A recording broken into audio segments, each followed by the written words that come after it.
Não sei se você viu, mas o Gabigol alugou uma casa por 60 mil reais. Essa casa tem um valor total de 25 milhões. Eu disse, o que temos a ver com o Gabigol? Cara, essa vem à mente uma conta que muitas pessoas constantemente perguntam, e coincidentemente hoje me perguntaram também sobre: vale a pena comprar ou alugar? Essa é uma pergunta um tanto recorrente que as pessoas fazem, que você se acostumou a ouvir dos educadores financeiros e talvez eu possa mudar a sua perspectiva, ou não. Eu me chamo Eduardo Miranda, esse vídeo é feito sem roteiro, sem edição. Na verdade eu já errei uma vez, eu tive que apagar o vídeo e fazer de novo, mas agora vai.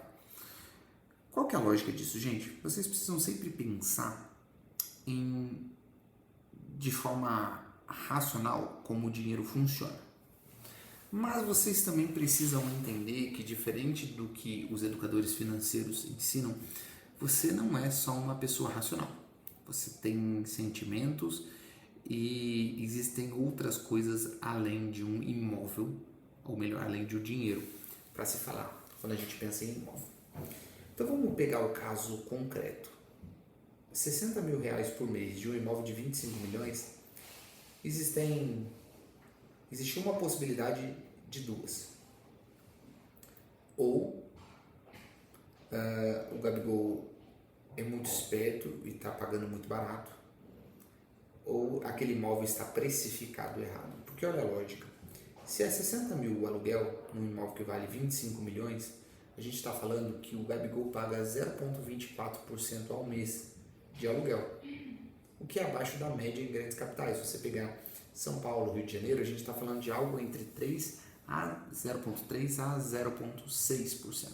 Ele está abaixo da média. Essa média ao ano dá uma rentabilidade de menos de 3% ao ano. Significa que alguém que investiu 25 milhões nesse imóvel está optando por receber menos de 3% ao ano. É bem pouco, certo? Isso daí pode ser fruto ou que esses 25 milhões estão errados, na verdade esse imóvel não vale isso, mas também é possível que, por ser um imóvel extremamente de alto padrão, é difícil você encontrar alguém que esteja disposto a pagar 60 mil de aluguel. E aí, por isso, o preço tende a cair. Mas a lógica que você tem que entender é que quando se trata de comprar e vender imóveis, não basta simplesmente você fazer essa conta na planilha, porque existem alguns outros fatores que podem diferenciar. Por exemplo, esse meu amigo, você balançou aqui a mesa, esse meu amigo, ele me fez a pergunta, falando assim: mas Eduardo, se eu consigo comprar um imóvel no leilão e parcelado, você concorda comigo que faria mais sentido, em vez de eu pagar o aluguel, eu pagar essa parcela do imóvel? Porque ele deve pagar ali algo em torno de um aluguel de 1.000 e pouquinhos reais. E nessa parcela de um imóvel que ele comprou pela metade do preço, vamos simular aqui uma situação que ele comprou um imóvel por 100 mil reais no leilão, que vale 200. A gente está falando que ele pagaria uma parcela de uns 1.000 reais mesmo. E você pensa, pô, vale mais a pena, certo? Sim e não. O sim depende muito se você tem ali simplesmente essa compra. Eu vou explicar a frase exata que eu falei para ele. Cara, essa lógica só vale se você for um quebrado que vai gastar todo o seu dinheiro a partir de então. E isso é nesse ponto em que eu considero que os educadores financeiros erram. Se você é um cara que não tem nem um pouco de disciplina financeira, se você não está acostumado a investir dinheiro, se você vai torrar todo o seu dinheiro, seja porque você tem pouca educação financeira ou se você recebe muito pouco, às vezes vale a pena você comprar um imóvel, pagar uma parcela e morar nele. É ruim? É, mas pelo menos você vai ter uma coisa. Se você já tem uma intenção de crescimento, se você já busca melhorar, se você já está nesse vídeo procurando sobre leilão, muito provavelmente você não é o primeiro perfil, você é o segundo. E você comprar um imóvel financiado para morar, você tira a possibilidade de você plantar uma semente.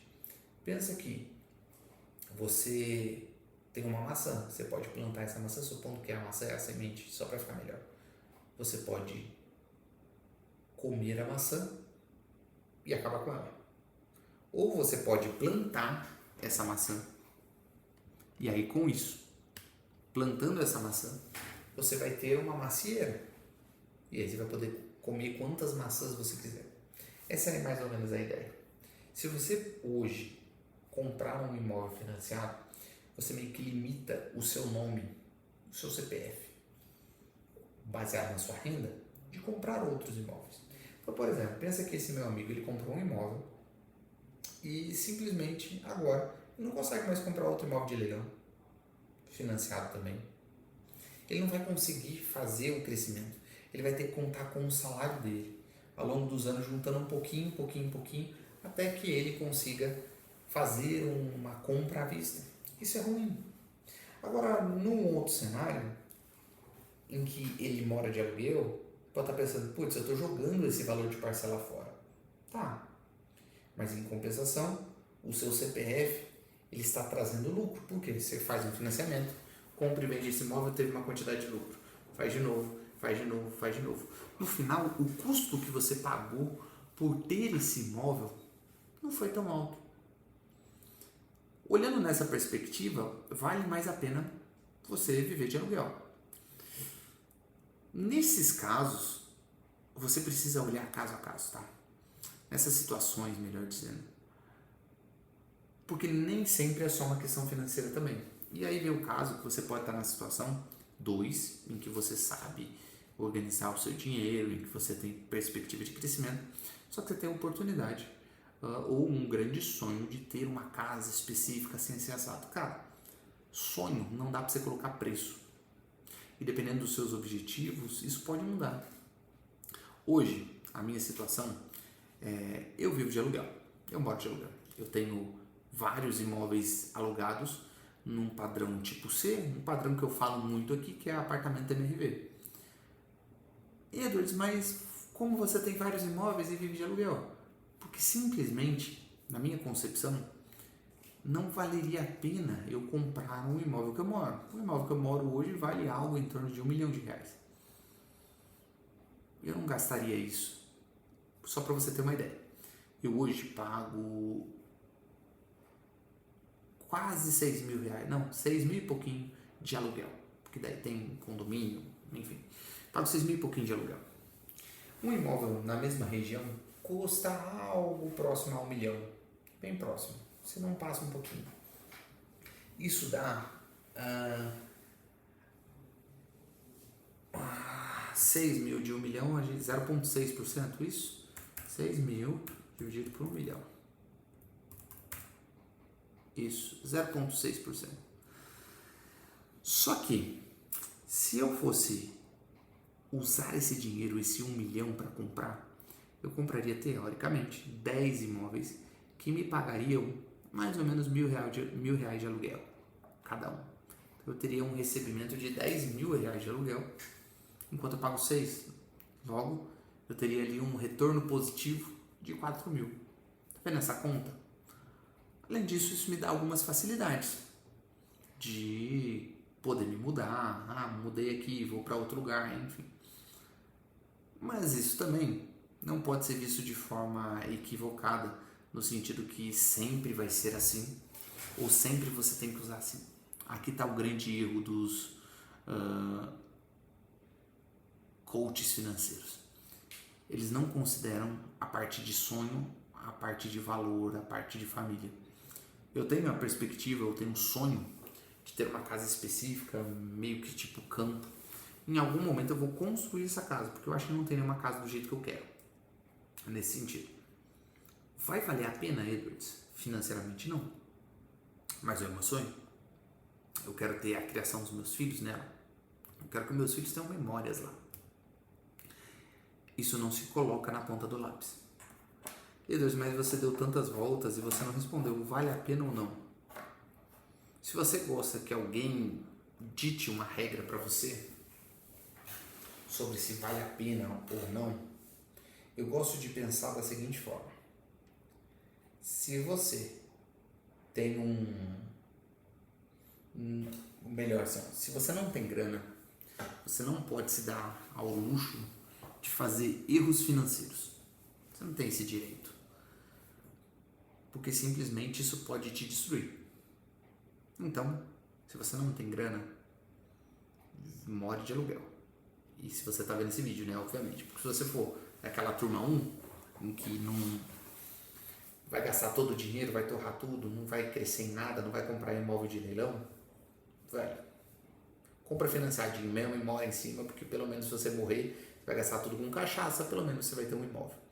Agora, se você for da turma 2, em que você está pretendendo crescer, você está querendo comprar imóveis de leilão, você está querendo fazer negócio, inclusive se você quiser aprender a arrematar imóvel de leilão, tem um link aqui na descrição da Jornada do Arrematante. Você precisa de 3 horas para aprender a fazer dinheiro, para fazer realmente a mudança na sua vida através de leilão de imóveis.